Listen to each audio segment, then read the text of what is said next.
let me give you the easiest tool in the entire world as a therapist.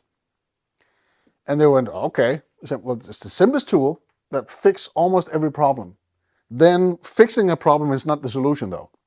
Fixing the problem is, whoa, I didn't know that. Now we need to adapt new behavior. That's actually what therapy is, adapting new behavior, not fixing the problem. Fixing the problem should be within the pre-talk, first 5 minutes, done, you know? So I go, so think about a situation where you felt powerful, strong, resourceful, whatsoever, the most recent one, right? And you guys can all think about it right now. Do you all have one, like the most powerful moment recently where you felt, I'm doing pretty fine? You all have that situation? Yeah. So here's a question I want you to pay attention to. And we might go off of a tangent right now, but I just want to share this because for some reason it seems important today. What's present in that moment that is usually missing? Listen carefully. In that moment where you felt resourceful, on top of your game, accepting all that you are, what resource is present in that very moment that is usually missing in any other situation?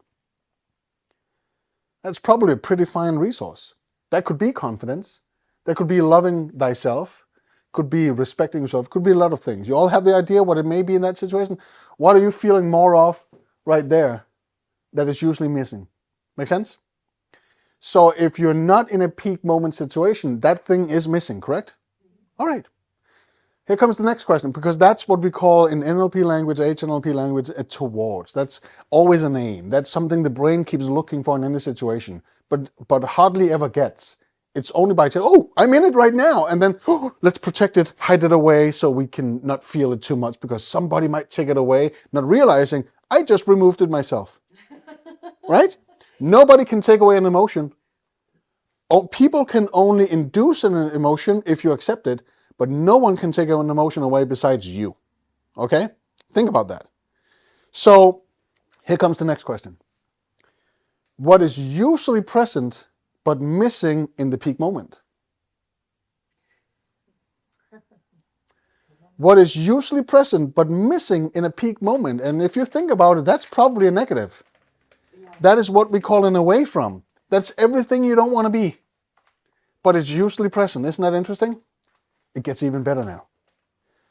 Those two, things that you came up with right now, those are your biggest drives in every decision, in every realization of what your life is.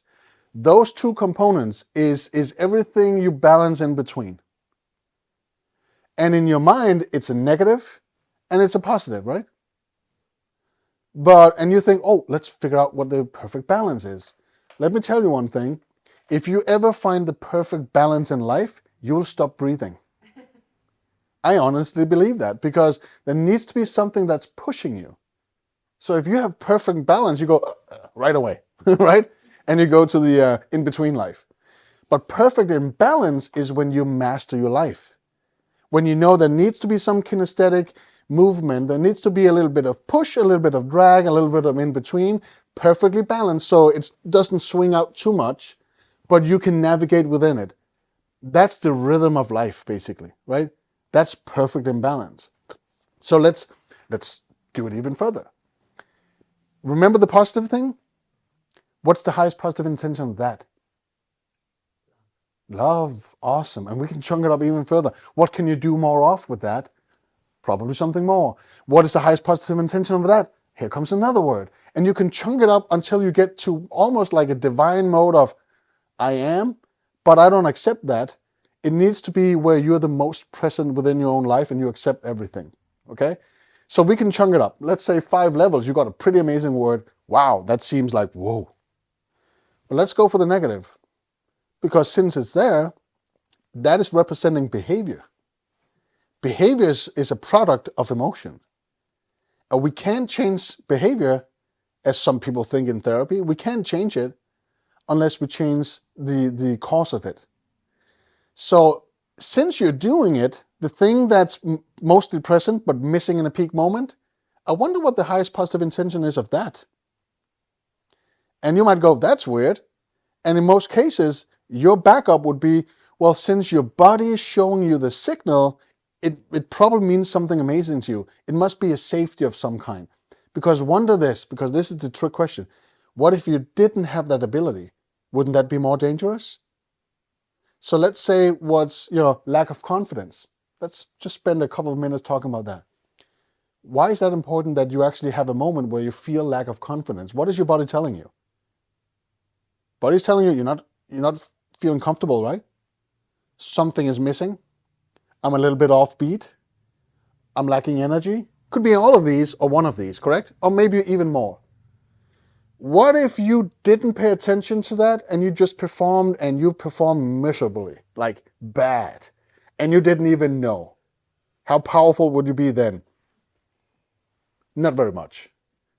If you don't even realize it. So how can it be a bad thing if your body goes, hey, stop, wait a minute, we need something?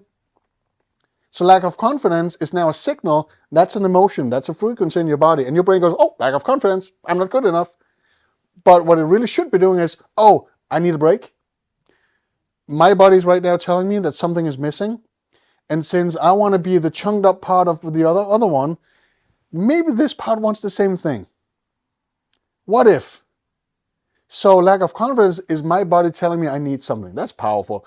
So if I do that, spend 30 seconds realizing where I am, feet on the floor, breathing a little bit. Oh, it's my content, so I can present it any way I want to.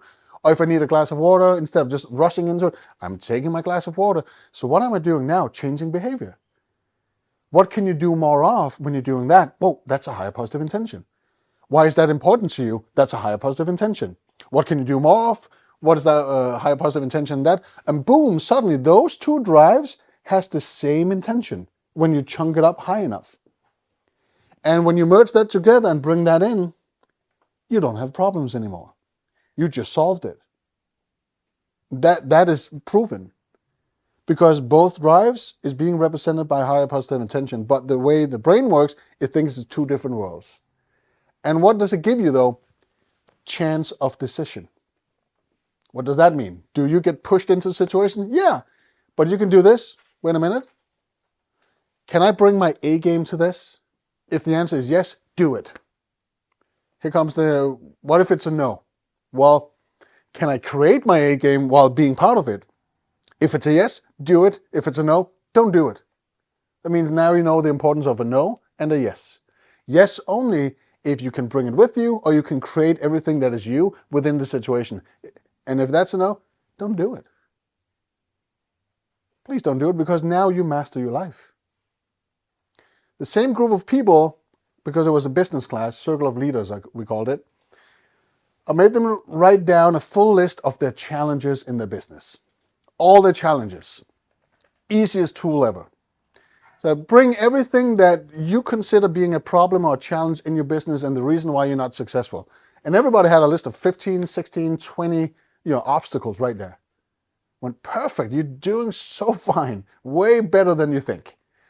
And then I asked them a question. So looking in each and every one, I want you to keep those that you absolutely in control of. That is purely based on a decision you make. All the rest, just put a thick line through it, because that means you're not in control of it.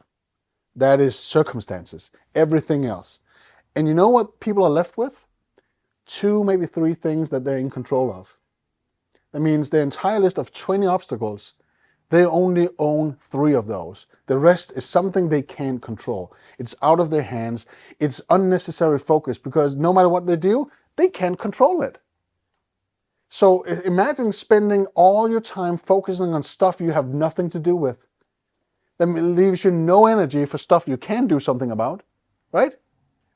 So those 3 things left, I go, what is the easiest first next step to master that? And everybody had an answer like this. Why can't I just do that? I'll go, so could you do it now? They would say, yeah. So what's the problem? Nothing. So how does your list look now? Now it's a list of 3 powerful decision-making moments they own, and the entire list of challenges are gone. Combine that with the 2 drives, that is now a super drive. I go, you're welcome. Now look at your business now. What's different? And it's absolutely different. Make sense? That's my entire philosophy in everything that I do. Based on that, it's neurological networks, how it works, how the brain functions, how the nervous system reacts to it, how it turns into emotions and then behavior, right? Because labeling a problem is not the theme, it's not the behavior, it's not what's going on, it's the emotion and the intention behind it. That's how we build it in any sort of way. Morning, right? Does that make sense? So see, when a problem shows up and a client goes, well, I feel like this, you should just go, yeah, until now. And if, it might seem a little bit arrogant, but the client's ability of resisting what you do only lasts for max of 2 minutes. Everything they come up with, you go, until now. So, well, yeah, but it is a problem. Has been until this moment. Well, but how do you want it to be different? My answers, first 2 minutes are something like this, and you know what? They lose all the ammunition this fast. And I go, finally, I got a real client in front of me. How do you want to feel tomorrow when you wake up and everything is perfect the way you want it, knowing that it might be even better? And they go, whoa, I never thought about that. That is actually the problem. You haven't thought about that yet, right? Make sense? Now sessions are fucking funny and interesting, and I'll get them to laugh within the first 2 minutes as well, right? Because now they're all excited about stuff they haven't thought about. So why would I want to spend 90 minutes talking about the fucking problem? Because it doesn't exist. It's a perception of reality that is built on something they think or been influenced by, never really happened that way. The situation that happened is always different than the one you can remember.